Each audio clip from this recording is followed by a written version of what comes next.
I never planned to expose my family's dark secret at our New Year's Eve party. Even as I watched my brother Michael charm the room with his perfect smile and designer suit, I wanted to believe there was another explanation. But the weight of the USB drive in my clutch bag felt like a ticking bomb, and I knew the truth had to come out. My name is Emma Sullivan, and at 34, I'm what most people would call successful. As a forensic accountant at one of Boston's top firms, I've built a reputation for uncovering financial fraud. The irony that I'd have to use these skills on my own family wasn't lost on me. The party was in full swing at my parents' sprawling Victorian mansion.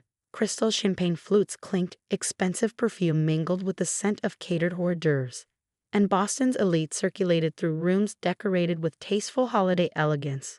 My mother, Catherine Sullivan, held court near the grand staircase, her silver hair perfectly coiffed, her diamond tennis bracelet catching the light as she gestured dramatically.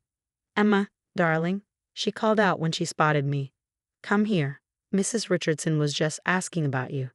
I plastered on my professional smile and made my way over. Mrs. Richardson, a banking executive who'd known our family for years, greeted me warmly. "Emma, dear, I heard about your recent promotion. Senior partner at 34.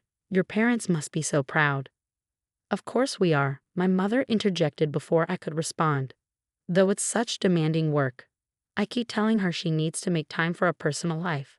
Her brother Michael manages both, successful investment firm and such a beautiful family." And there it was. No conversation with my mother was complete without a comparison to Michael, my younger brother by 2 years. He stood across the room with his wife, Diana, and their twin daughters, the perfect family portrait. His investment firm, Sullivan Wealth Management, had grown exponentially over the past 5 years, making him the golden child of the family. Speaking of Michael, my mother continued, "Have you seen the photos from their Christmas vacation in Aspen? The girls are such naturals on skis." I nodded, remembering the endless stream of Instagram posts. The luxury resort, the private ski lessons, the designer winter wear, all somehow affordable on what should have been a modest business income. That had been my first red flag. "Excuse me," I said, spotting my father entering from his study. "I need to speak with Dad." William Sullivan, retired judge and pillar of Boston society, looked tired despite his carefully maintained appearance. He'd aged rapidly since stepping down from the bench 2 years ago, though he still commanded respect with his presence. "Emma," he said warmly, giving me a brief hug. "I'm glad you made it. Your mother was worried you'd be working late again." "Dad, do you have a minute? I wanted to discuss something." Before I could finish, Michael appeared beside us, champagne in hand. "Dad, the Hendersons want to discuss that golf club membership." He placed a hand on our father's shoulder, steering him away. "Emma, we'll catch up later, sis." I watched them disappear into the crowd, my stomach churning. 3 months ago, I wouldn't have thought twice about this interaction, but that was before I discovered the discrepancies. It started with a favor for my parents. Mom had mentioned some confusion with their accounts, asking if I could look things over. "You're so good with numbers, dear," she'd said, "and we trust you more than some stranger." What I found set off every professional alarm I had. Large sums moving through multiple accounts, offshore transfers, shell companies, all expertly hidden but clear as day to someone with my training. The trail led straight to Sullivan Wealth Management and a Cayman Islands account with a balance that made my blood run cold. My parents' retirement savings, their investment portfolio, even the money from selling Dad's law practice, all of it had been slowly siphoned away. And my brother was behind it all. I spent weeks gathering evidence, documenting every transaction, building an airtight case. Tonight, I plan to give them a chance to come clean. The $60,000 vacation gift would be their opportunity to prove me wrong. "Everyone, if I could have your attention." Michael's voice rang out across the room. Guests turned toward him as he stood on the second step of the grand staircase, Diana at his side. "As we prepare to welcome the new year, I have an exciting announcement." I moved closer, my heart pounding. Sullivan Wealth Management has had an incredible year, thanks to our amazing clients, many of whom are here tonight. He raised his glass to scattered applause. "And I'm thrilled to announce that we're expanding. We're opening offices in Miami and Chicago this spring." More applause, more congratulations. I watched my parents beam with pride, completely unaware that their son was funding his expansion with their money. And Michael continued to celebrate our success and thank our family for their unwavering support. Diana and I are planning an exclusive summer retreat in the Maldives for our closest clients and family members. The room buzzed with excitement. I saw my mother dabbing at her eyes, my father nodding approvingly. This was my cue. Actually, I spoke up, my voice carrying across the room. I have an announcement too. All eyes turned to me. Michael's smile flickered slightly. In honor of our family's achievements this year, I'd like to present a gift. I moved to stand beside Michael on the stairs. A luxury family vacation package worth $60,000, all expenses paid for everyone here. Gasps and murmurs filled the room. My mother's hand flew to her pearl necklace. Her tell when she's shocked. Michael's smile remained fixed, but I saw panic flash in his eyes. How generous, Diana exclaimed, but her voice held a note of uncertainty. Emma, darling, my mother started. That's too much. Not at all, I replied smoothly. After all, we should celebrate success as a family. Right, Michael? He nodded, recovering quickly. Absolutely. In fact, let me handle all the arrangements. With my travel connections, I can make sure we get the best. No need. I cut in. I've already made all the arrangements. I just need everyone's passport details for the bookings. I turned to address the room. I thought we could all use a break, especially after the stress of managing large sums of money. Michael's champagne glass trembled slightly. Which reminds me, I continued, opening my clutch bag. I have some documents I'd like to review with the family. Perhaps we could step into Dad's study for a moment. Now isn't the time for business, Emma, Michael said quickly. We're celebrating. Oh, but this can't wait. I met his gaze steadily. It's about some interesting offshore accounts I've discovered. I'm sure you'll want to hear about them. The color drained from his face. Behind him, I saw our father straighten up, his expression shifting from confusion to concern.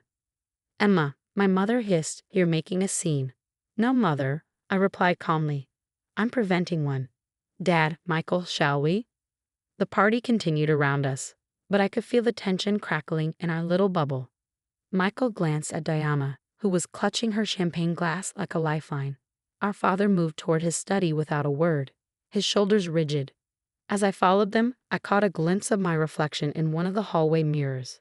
I looked calm, professional, in control, everything I'd trained to be, but inside my heart was breaking. In the next few minutes, I would shatter my family's perfect facade forever. The heavy door of my father's study closed behind us with a soft click. The room smelled of leather and expensive cigars, just as it had throughout my childhood. How many times had I sat in here, sharing my achievements, seeking advice, believing in the stability and honor of the Sullivan name. What's this about, Emma? My father asked, settling behind his massive mahogany desk. Michael remained standing, his hands shoved into his pockets. Yes, sis, what's so urgent it couldn't wait until tomorrow? I connected my laptop to the study's projection screen, my movements deliberate and calm. Years of presenting evidence in fraud cases had taught me the importance of pacing. I recently discovered some concerning financial transactions. I began pulling up the first spreadsheet. Large sums of money moving through various accounts, eventually ending up here. I highlighted a series of numbers. A Cayman Islands account under the name Sullivan Holdings. My father leaned forward, squinting at the screen. I don't understand. These are our account numbers, but they're the accounts you trusted Michael to manage, I finished. The accounts that somehow seemed to generate incredible returns while actually being systematically drained. That's absurd, Michael exploded. I've grown their investment significantly. Ask anyone in the industry. You've grown something significantly, I agreed, switching to the next slide. Your personal wealth. This is the transaction history of Sullivan Holdings over the past 5 years. Notice anything interesting about the deposits? Our father stood up slowly, his face ashen. These dates, they match the sale of my practice. And Catherine's inheritance. And your retirement fund, I added quietly. All carefully moved through a series of shell companies before ending up in accounts only Michael can access. The silence in the study was deafening. Michael had stopped protesting, his expression unreadable. Dad, I said gently, he's stolen nearly everything you and Mom have. The expansion, the vacations, the private schools, it's all been funded with your money. You don't know what you're talking about, Michael finally spoke, but his voice lacked conviction. These transactions are all legitimate. I can explain everything. Please do, I replied, turning to face him fully. Explain why our parents' accounts have been depleted while you've been buying beachfront property in Florida. Explain the offshore transfers that coincidentally match every major withdrawal from their portfolio. William? My mother's voice made us all jump. She stood in the doorway, concern etched on her face. What's going on? The guests are asking questions. Come in, Catherine, my father said heavily, and closed the door. Our son has some explaining to do. The next hour in my father's study felt like watching a carefully constructed house of cards collapse. My mother sank into one of the leather armchairs, her perfectly manicured hand pressed against her mouth as she stared at the evidence on the screen. $6 million, my father said, his voice hollow. Our entire retirement fund, Catherine's inheritance, the proceeds from my practice. He looked up at Michael, and for the first time in my life, I saw my father's hands shake. How could you do this to us? Michael had loosened his tie, his polished exterior cracking. Dad, listen, the market's been volatile. I took some calculated risks. Risks? I interrupted, pulling up another document. Here's a transfer from last month. $200,000 from Mom and Dad's account to your personal offshore holdings. The same day you bought that new beach house in Naples. You said that house was from your investment profits. Diana spoke up from the doorway. She'd slipped in quietly during the discussion and now stood with her arms wrapped around herself, looking shell-shocked. Diana, baby, it's not what you think. Michael started. Then what is it? She demanded, her voice rising. Because from where I'm standing, it looks like my husband is a thief who stole from his own parents. The party sounds filtered through the study's heavy door. Laughter, clinking glasses, music. The contrast with our private drama was jarring. The guests, my mother suddenly said, struggling to her feet. What will we tell them? The shame of it. Catherine, my father's voice was sharp. Our son has stolen our life savings, and you're worried about what the neighbors will think. We need to call the police, I said quietly. No, my mother's response was immediate. We can't. The scandal would destroy us. Your father's reputation, the family name. Michael sees on this. Mom's right. We can handle this privately. I can explain everything, work out a repayment plan. A repayment plan? I laughed bitterly. With what money, Michael? The money you stole. The money you've already spent on your lavish lifestyle. I still have assets, he protested. The firm is doing well. The firm is a house of cards, I cut in. I've seen the books. You've been running a Ponzi scheme using new client investments to pay returns to existing clients while siphoning off millions for yourself. It's not just Mom and Dad you've stolen from. Diana made a choking sound and rushed from the room. Through the briefly opened door, I could hear the party was still in full swing, unaware of the drama unfolding in the study. William, my mother pleaded, turning to my father. We can't involve the authorities. Think of the girls, your granddaughters. They'd have to grow up with their father in prison. I watched my father's face, seeing the conflict there. His entire career had been built on upholding the law. But this was his son, his family. Dad, I said softly, if we don't report this, more people will get hurt. His clients trust him with their life savings. Elderly couples, families saving for college, people who can't afford to lose everything. The weight of my words settled over the room. My father's shoulders slumped, making him look suddenly old. Michael, he said, his voice heavy with authority, you will call an emergency meeting with your board tomorrow. You will disclose everything and begin the process of returning all client funds that can be recovered. He held up a hand as Michael tried to interrupt. Then you will surrender yourself to the authorities. Dad, please. I spent 30 years on the bench, my father continued, his voice gaining strength. I sent men to prison for doing exactly what you've done. The fact that you're my son, he paused, composing himself. The fact that you're my son makes this worse, not better. My mother began to cry softly, but she didn't protest. The party, I reminded them gently, we need to handle this carefully. My father nodded. Michael, go out there and make some excuse. Food poisoning, perhaps. Tell them Diana isn't feeling well and you need to take her home. Then go home and stay there. If you try to run, he didn't finish the threat. Michael looked between us, seeming to shrink before our eyes. The confident, successful businessman was gone, replaced by a cornered fraudster. Without another word, he left the study. "I'll have my team secure all the accounts we can first thing tomorrow," I said, beginning to pack up my laptop. "We might be able to freeze some of the offshore transfers before." A commotion from the main room interrupted me. Raised voices, gasps, the sound of breaking glass. We rushed out of the study to find chaos. Diana stood in the center of the room, her face flushed with anger, or champagne, or both. "It's all lies," she was shouting. "Everything. The house, the cars, the vacations, all paid for with stolen money." The party guests stood frozen, glasses halfway to their lips, expressions ranging from shocked to horrified. Michael was trying to grab Diana's arm, but she shook him off. "Don't touch me," she screamed. "My children's college fund, was that stolen too? Did you steal from our own daughters?" "Diana, please," Michael hissed. "Not here." "Yes, here." She turned to address the room. "You all trusted him with your money. Sullivan Wealth Management, what a joke. He's been stealing from everyone, even his own parents." The room erupted. Guests began shouting questions, pulling out phones, demanding answers. I saw several of Michael's clients moving toward him, faces dark with anger. "Call security," my father commanded, his judge's voice cutting through the chaos. "Clear the house. Now." I pulled out my phone, fingers flying over the keys as I contacted our family's security team. Within minutes, professional men in dark suits appeared, efficiently but firmly escorting guests toward the exits. "My retirement account. I'll sue you for everything." "How dare you?" The accusations and threats followed the guests out. Through it all, my mother stood at the foot of the stairs, one hand gripping the banister, looking like a statue of dignified devastation. When the last guest was gone, Diana turned to my parents. "I'm taking the girls to my mother's," she said, her voice raw. I'm so sorry for all of this." No one tried to stop her as she collected the twins from the playroom upstairs and left. Michael stood alone in the center of the room, surrounded by the debris of the party. Abandoned glasses, scattered canapes, crashed hopes.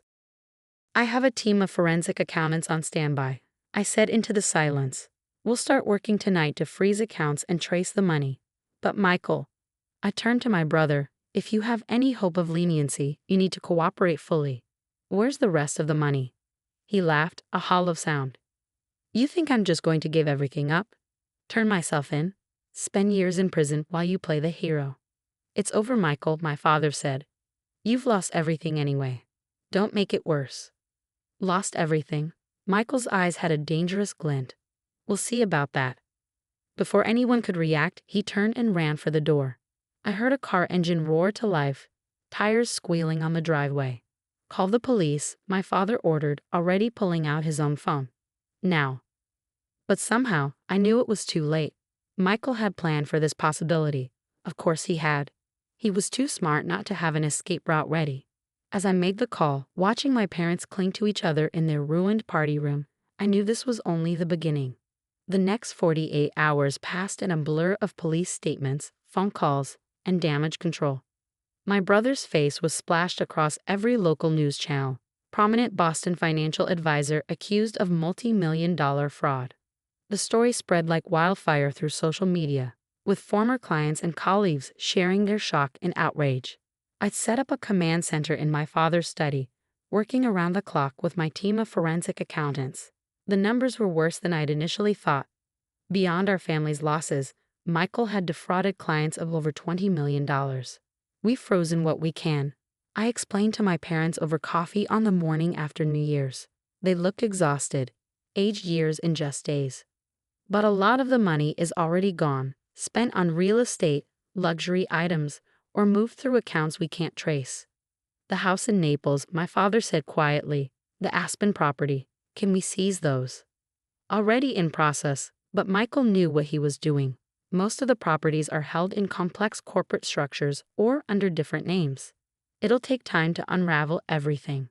My mother hadn't spoken much since that night. She sat in her silk robe, staring out the window of their breakfast room, her coffee growing cold. "Have you heard from Diana?" I asked gently. "She's filed for divorce." Mom finally spoke, her voice scratchy. "The girls, my granddaughters, they're asking why everyone's saying their daddy is a bad man." The doorbell rang, interrupting our grim conversation. Andrews, our family's longtime butler, appeared in the doorway. "Miss Sullivan, the FBI agents have arrived." I'd been expecting this. The scale of Michael's fraud had elevated this beyond local law enforcement. Two agents entered, a sharp-featured woman in her 40s and a younger man with keen eyes. "I'm Special Agent Sarah Martinez. This is Agent Cooper. We're here to discuss Michael Sullivan's activities." "I've prepared everything you'll need," I said, standing. "Full documentation of the fraud patterns we've uncovered, account trails, property records." "Actually," Agent Martinez interrupted, "we're particularly interested in speaking with you, Ms. Sullivan. Our investigation suggests you've been handling your family's financial matters for some time." The implication hit me like a slap. "You think I was involved?" "Emma would never," my father started, but Agent Cooper held up a hand. "We need to explore all possibilities. Your position as a forensic accountant, your access to the family accounts, your recent large financial gift announcement." "That was a trap," I said through gritted teeth. "I announced that gift to force Michael to reveal his fraud. Check my accounts. Every penny I have is legitimate, earned through my work at Harrison and Myers." "We intend to," Agent Martinez said coolly. "We'll need all your financial records, emails, phone records." "You'll need a warrant," my father interrupted, his legal training kicking in. "My daughter is not a suspect, she's the whistleblower." "Dad, it's okay," I said, though my hands were shaking. "I have nothing to hide. Agents, my office has already compiled complete records of my finances for the past 10 years. I'll have them sent over today." The questioning lasted hours. Every transaction, every interaction with Michael, every family financial decision was scrutinized. By the time the agents left, I felt wrung out, but at least they seemed convinced of my innocence. "I'm sorry, Emma," my father said after they'd gone. "This isn't fair to you." "Nothing about this is fair," I replied, rubbing my temples. "Have you seen the latest? Michael's face is all over CNN now. They're calling it the Sullivan family scandal." My phone buzzed. Another call from the office. Harrison and Myers had been supportive so far, but I knew they were concerned about the publicity. A forensic accountant linked to a major fraud case, even as a whistleblower, wasn't great for business. "Ms. Sullivan." Andrews appeared again. "There's a Ms. Diana Sullivan here to see you." Diana looked terrible. Designer clothes wrinkled, eyes red from crying. The twins weren't with her. "The girls are with my mother," she said, answering my unspoken question. I need your help, Emma." "Of course," I said, leading her to the living room. "What do you need?" "Everything's frozen," she said, collapsing onto the sofa. "All our accounts, credit cards, everything. The FBI took our computers, phones. I can't even buy groceries. And Michael," she choked back a sob. "There's been no word from him since that night." "I've been expecting this. I've already arranged for an account in your name," I told her. "Enough to cover immediate expenses for you and the girls. And I've contacted Patricia Chen. She's the best divorce attorney in Boston." Diana looked up, surprised. "You do that? After everything?" "You and the girls are innocent in this. You're victims too." "I should have known," she whispered. "The endless shopping sprees, the spontaneous trips. I wanted to believe we were just successful." My mother appeared in the doorway, hesitating before approaching Diana. Their relationship had always been close. The perfect son's perfect wife. "Stay here," Mom said suddenly. "You and the girls. This house is too big for just us now, and the media won't bother you here." Diana burst into tears, and my mother held her as she sobbed. I slipped out quietly, heading back to the study. There was still so much work to do. My phone buzzed again. A text from an unknown number. My blood ran cold as I read it.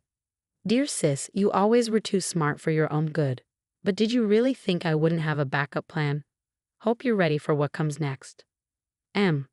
I stared at the message, finger hovering over the forward to FBI button, when another text came through.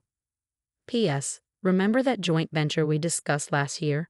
The one you almost invested in? Maybe you should check those documents again." My heart stopped. The venture, a real estate development project Michael had tried to convince me to join. I'd nearly signed on, had even reviewed the preliminary paperwork.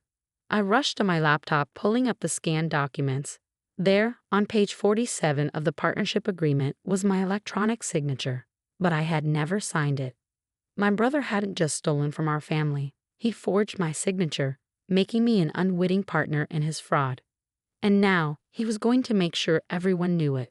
2 weeks after Michael's threatening text, I sat in the FBI's Boston field office, surrounded by federal agents and digital forensics experts. My laptop was connected to a large screen, displaying the forged documents that could have ruined me. The timestamps don't lie, Agent Martinez said, pointing to the data on the screen. The electronic signature was inserted using your credentials, but the IP address traces back to Michael's office. It was done 3 months ago, while you were giving a presentation in Chicago. I let out a breath I hadn't realized I was holding. So you can prove it was forged. Better than that, Agent Cooper added, sliding a folder across the table. We found this in the raid on his office safe. A complete backup plan, forged documents implicating you, manufactured evidence suggesting you were his accomplice, even a prepared statement claiming you were the mastermind. Classic narcissist behavior, Martinez commented. He couldn't accept being the villain, so he planned to make you one instead. But Michael's backup plan had backfired spectacularly. His careful preparation of false evidence had given the FBI exactly what they needed: proof of premeditation and attempted fraud. More importantly, they found something else in his files: a trail leading to his real hiding place. We got him, Martinez announced the next morning. Arrested in Singapore an hour ago. He was trying to access one of his hidden accounts. The news spread quickly. Diana cried with relief, knowing her daughters would at least have answers. My parents received the news in silence, holding hands in their sitting room as reporters gathered outside our gates. Michael's arrest made international news. Boston's Bernie Madoff caught screamed the headlines. But beneath the sensational stories was a deeper tragedy. Hundreds of lives affected, retirement savings decimated, trust destroyed. I threw myself into the recovery efforts. My firm, Harrison and Myers, created a special task force to help Michael's victims navigate the legal process and recover what assets we could. It wasn't enough, but it was something. 1 month after Michael's arrest, I sat with my parents in our family home's garden. The media frenzy had finally died down, leaving us to piece our lives back together. The house sale closes next week, my father said quietly. Their beloved Victorian mansion, too expensive to maintain now, with most of their savings gone. The penthouse downtown will be more manageable. And closer to the girls, my mother added. She found new purpose in helping Diana raise the twins, protecting them from the harsh reality of their father's crimes. I've been thinking, I said carefully, about that vacation package I announced at the party. My parents exchanged glances. Emma, no one expects you to. I want to do it, I interrupted. Not the luxury package I promised then, that was just bait for Michael, but a real family trip. Something simple. A beach house on the Cape maybe. Just us, Diana and the girls. My mother's eyes welled with tears. After everything we let happen. How you were suspected. Why would you want to? Because we're family, I said firmly. The real kind. Not the perfect image Michael tried to maintain, but the kind that faces hard truths and stays together anyway. My father reached for my hand. We didn't protect you, he said, his voice rough. When the FBI suspected you, when Michael tried to frame you, we failed you again. No, I squeezed his hand. You raised me to know right from wrong. To stand up for the truth, no matter the cost. That's why I couldn't stay silent when I found what Michael had done. A week later, we were walking along a quiet beach in Cape Cod. The twins were collecting shells, squealing as the cold waves caught their feet. Diana walked with my mother, their heads close together in conversation. My father stood at the water's edge, looking more peaceful than he had in months. My phone buzzed, a news alert. Michael had pleaded guilty to all charges. He was facing 20 years in federal prison. I deleted the alert without sharing it. That part of our story was over. Aunt Emma, one of the twins, called. Look what we found. I joined them in examining a perfect sand dollar, letting their innocent excitement wash over me. We had lost much: money, status, the illusion of perfect family harmony. But we had gained something too: truth, resilience, and a deeper understanding of what family really means. The sun was setting over the ocean, painting the sky in brilliant oranges and pinks. Not the luxury Maldives vacation I'd once promised, but somehow better. Real, honest, like us. Time for dinner, my mother called. As we gathered our things and headed back to the beach house, I smiled. Sometimes the best gifts aren't the ones that cost the most, but the ones that help us find our way back to what matters.